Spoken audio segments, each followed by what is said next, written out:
In chapter 1283, Serenity and Liberty have a talk with Mrs. Stone.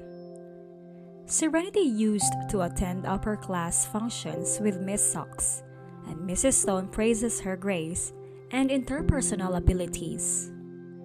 However, Serenity reveals that Jasmine and she mainly went to these gatherings for the food, finding satisfaction in partaking in the delectable delicacies rather than looking for attention or mingling with others.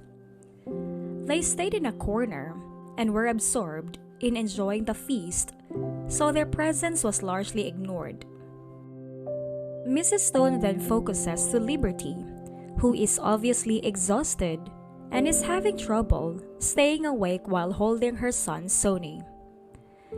Given the toll her morning duties have had on her energy levels, Mrs. Stone advises that Liberty take Sonny and rest in a guest room.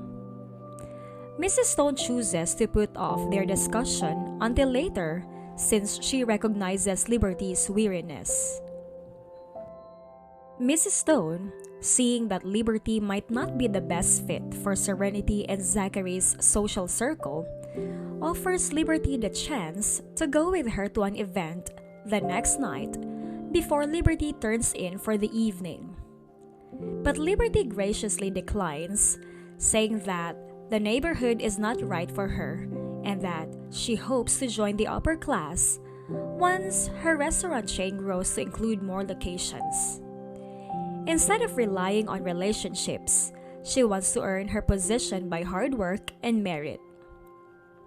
Mrs. Stone doesn't pursue the issue further since she respects Liberty's decision.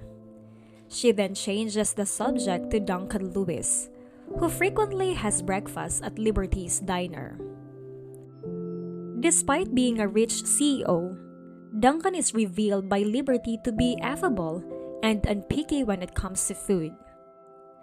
Given that everyone has their own route to go and some things are out of control, Mrs. Stone gets the impression that Liberty doesn't give Duncan's daily visits and sights much thought. Mrs. Stone ultimately advises that she and Elisa take Liberty car shopping after her nap because she is worried about her welfare. She kindly persists on assisting Liberty in finding a suitable car, despite her refusal to accept a car as a present from her sister and brother-in-law. The chapter emphasizes the various routes taken by the Hunt sisters. While Liberty is still committed to her company and growing her own success, Serenity accepts the upper-class society she now belongs to. It also looks at Mrs. Stone's anxiety about Liberty and Duncan's relationship, since she realizes that their connection could not be perceived favorably by others. At the end of the day, Mrs. Stone encourages Liberty's decisions and provides her with love and support.